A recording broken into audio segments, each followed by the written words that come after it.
আম্মা কি হইলো বসে আছেন কেন? খাবার সামনে নিয়ে বেশিক্ষণ বসে থাকতে হয় না, তাড়াতাড়ি খাওয়া শুরু করেন। মাছি মুসি বইব তো। এই শালিরা খাও। বাবাজি অনেক খাবারের যে আয়োজন করতো তাতে তো ধরো যে মনে হইতেছে জিয়া ভাতের খাবার দেবার, সাদা ভাত তরকারি তো খাইতে আসি নাই, মেয়ের শ্বশুর বাড়িতে প্রথম আইসি, খামু কুরমা পোলাও। তুমি না ইতালিতে ছিলা, অনেক টাকা পয়সা ইনকাম করছো, তাইলে কিপটামি করতেছো কেন? ওগো আমাদের প্রথম মেয়ের কোথায় বিবাহ দিয়েছি?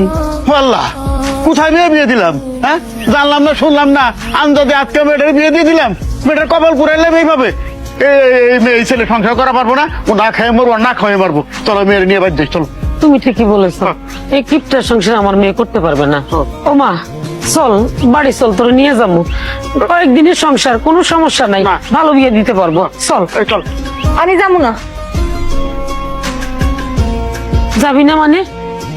আমরা তোরে কত আদর যত্ন করে বড় করছি, কোনদিন অভাব দেখতে দেই নেই, বুঝতেও দেই নেই। আর তুই কিনা এই কিপটা জামার লগে সংসার করবি? হ্যাঁ, এই কলা ভাতার মধ্যে ভাত খাবি, যে কিনা চিনির বাসন ছাড়া ভাত খাস নাই। না গো মা, আমি তো তোরা সংসার করতে দিব না। কয়দিনের সংসার, কোনো সমস্যা নাই, অন্য জায়গায় বিয়ে দেবো। কি বলো? তোমরা আমার স্বামীরে ভুল বুঝতেছো। আমার স্বামী মোটেও কিপটা না। তোমরা জানো যে আমার স্বামী বাম্মা ঠিকই বলছে, আমি কিপটা। আপনারা ঠিক, আপনারা যদি আমার শুধু কিপটা না আরো কিছু কোন, হার কিপটাও কোন, কাইসটা কোন, কমজুস কোন, যা খুশি তাই কোন, সবকিছু তো আপনারা ঠিক, আমি মানলাম। এই জোগাড় করতে আমার দম ফাইটটা গেছে। আমি অনেক কষ্ট করছি ইতালিতে আব্বা, অনেক কষ্ট করছি। প্রতিটা টাকা আয় করতে আমার মাথার ঘাম পায়ে ফেলতে হয়েছে ইতালিতে। খায়া না খায়া টাকা জমাইছি, 3 বেলা জায়গায় 1 বেলা খাইছি, সেভিংস করছি।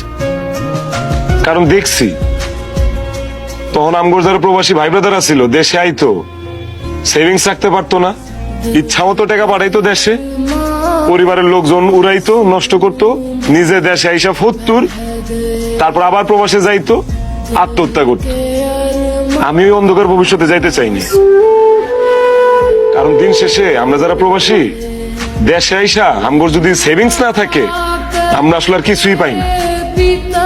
আমি হয়তো বা ভাগ্যবান, আমার একটা ভালো বোন আছে, আমার দুলাভাই আছে, আমি একটা ভালো সুন্দরী মাইয়া বিয়া করছি।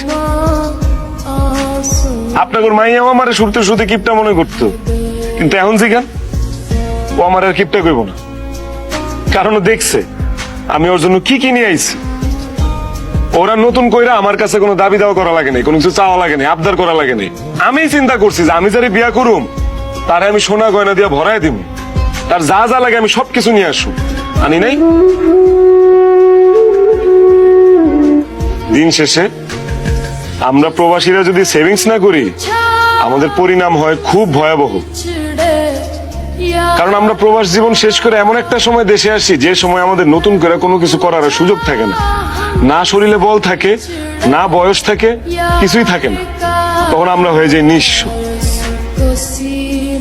এখন যদি আপনারা আমার কিপটা কোন, আমার কিছু যায় আসে না, আমার মনে কোনো দুঃখ নাই। আপনারা যদি আপনার মাইয়ারে নিয়েও যাইতে পারেন, নিয়ে যান, আমার কোনো কিছু বলার নেই।